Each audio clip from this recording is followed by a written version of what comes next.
దేవునికి స్తోత్రం కలుగును గాక. మీ అందరికీ నా హృదయపూర్వకమైన వందనాలమ్మా. అయ్యా వందనాలు. ప్రభు మిమ్మల్ని దీవించాలి, ఆశీర్వదించాలి.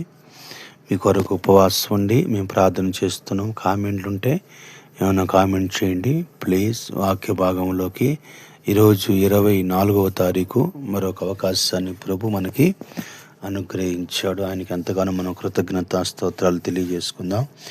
22 ఆదికాండంలో 14వ వచనాన్ని ఒకసారి చదువుకుందాం. అబ్రహాము ఆ చోటికి యెహోవా ఈరే అని పేరు పెట్టెను. అందుచేత అబ్రహాము కనబడిన పర్వతం మీద అది నేటి వరకు చెప్పబడును. యెహోవా ఈరే.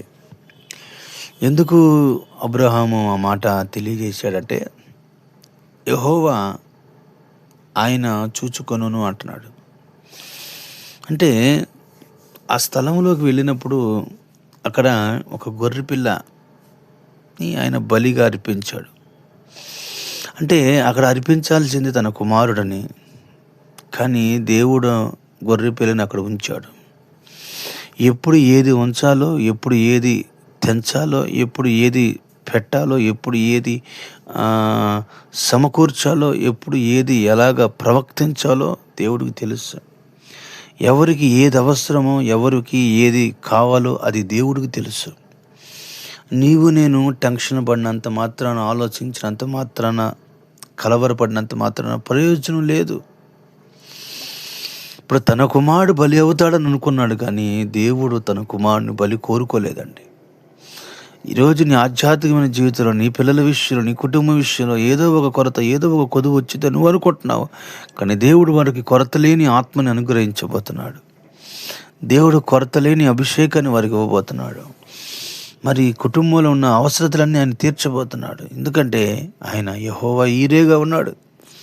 అందుకనే మన బైబిల్లోనే అబ్రహాము అక్కడికి వెళ్ళేటప్పుడు చిన్న పిల్లవాడు అడుగుతాడు, నానా వధించడానికి గొర్రె పిల్ల ఏదని అడిగినప్పుడు, అప్పుడు దేవుడే దహన బలిగా గొర్రె పిల్లను చూచుకొనని చెప్పాను.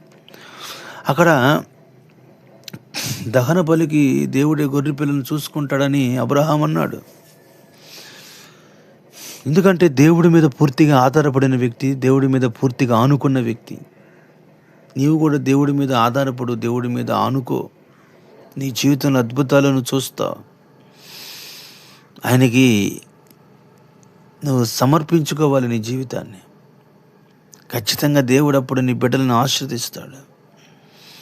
నీవు ఏది కొరతగా ఉంది, ఏది కొదువుగా ఉందో నువ్వు బాధపడుతున్నావో, దేవుడు ఆ కొరతని తొలగించబోతున్నాడు, ఆ కొదువులన్నీ తొలగించబోతున్నాడు. అద్భుత క్రియలు ప్రభు జరిగించబోతున్నాడు.